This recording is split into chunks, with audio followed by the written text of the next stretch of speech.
Bonjour, alors aujourd'hui je vais vous parler du minéral qui est le plus courant sur Terre. Il s'agit du quartz, puisque en effet il compose 12% de la croûte continentale. Alors essentiellement sous forme de granit.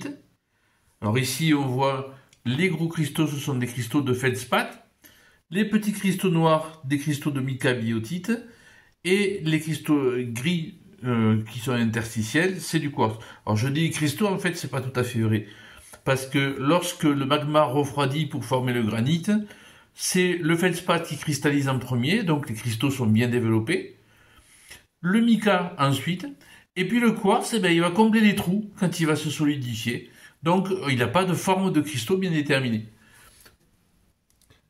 Donc ce galet de granit vient de l'Hérault, au niveau de Gignac.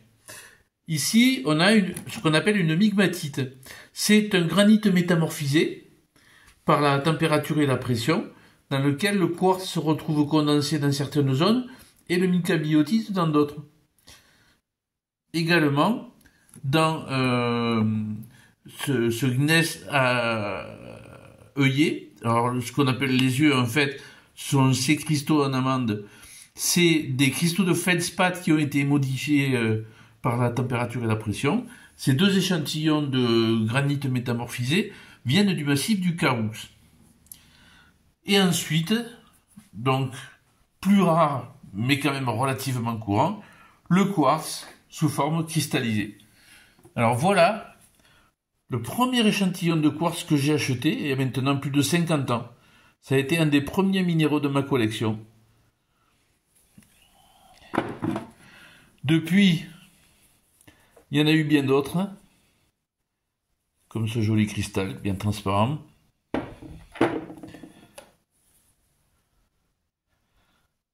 Ces 5 cristaux, bien sympathiques. Cet échantillon également.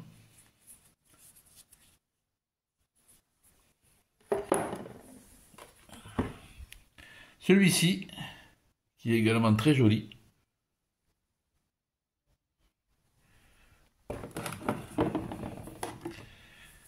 Des gros cristaux comme celui-ci, qui est légèrement fumé, mais bien transparent.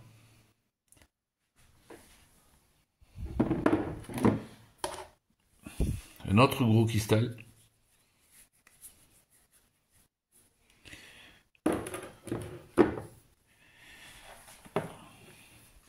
Un très beau quartz fumé du Brésil. Donc je rappelle, le quartz fumé, c'est un quartz qui obtient sa coloration par l'irradiation. Et en fait, les rayonnements vont casser des liaisons silicium-oxygène et libérer des grains de silicium dans le quartz qui vont lui donner cette couleur. Voici un autre échantillon de quartz fumé. Et en voilà un autre.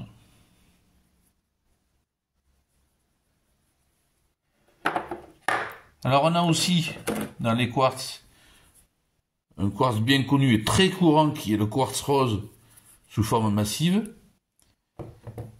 Par contre, beaucoup plus rare est le quartz rose cristallisé,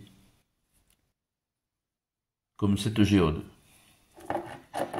On a ensuite le quartz lorsqu'il est teinté par des oxydes de fer, la teinte rouge, comme ce quartz qui vient du Maroc. Et ces petits cristaux de quartz que j'ai trouvés à Perret, dans l'Hérault, ils sont sous l'abino. Et là, on voit très bien les petits cristaux d'hématite qui donnent la couleur à ce quartz rouge.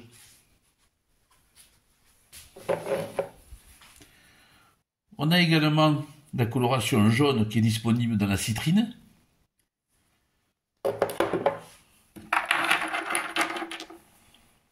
Voilà, également dans ce cristal. On trouve fréquemment aussi des inclusions.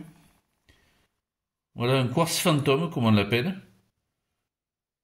Donc celui-là a été poli pour révéler l'intérieur. Et on voit des successions de cristallisation, probablement de la chlorite pour les parties vertes. Bien connu également le quartz rutile, donc avec de fines aiguilles de dioxyde de titane à l'intérieur du cristal de quartz. Ici, des inclusions d'apparence métallique. Alors ça, j'ai pas pu les identifier, je sais pas vraiment ce que c'est.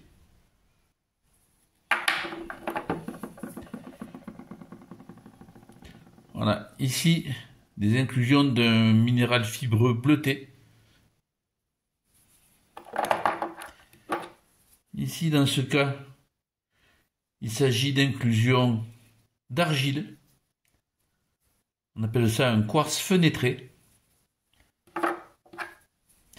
Lorsqu'ils ont cet aspect, on appelle ça un quartz sceptre.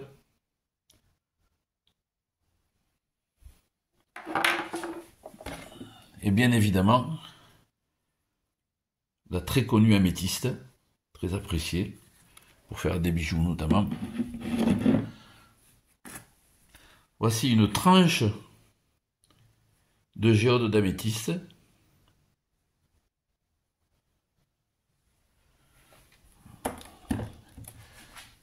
Et pour terminer,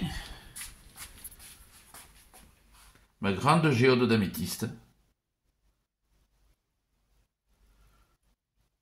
Donc je le rappelle, les géodes d'améthyste se forment dans des basaltes. Ce sont des bulles de gaz qui ont été emprisonnées lors du refroidissement de la lave.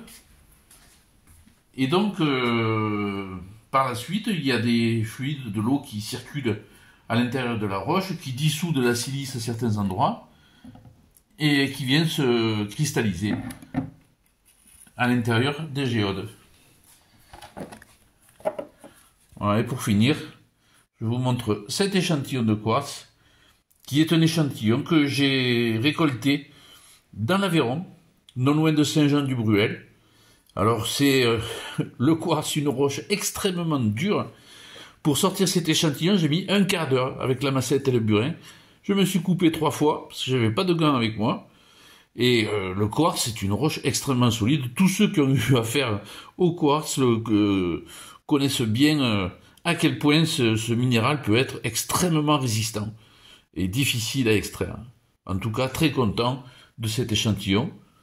Alors, certains l'auraient attaqué à l'acide pour le décolorer complètement. J'ai préféré lui laisser sa couleur naturelle. Donc, il y a des tons de marron qui sont dus, bien évidemment, à des oxydes de fer. Voilà, c'était un petit tour d'horizon de mes échantillons de quartz, qui, je le répète, est le minéral le plus courant sur Terre.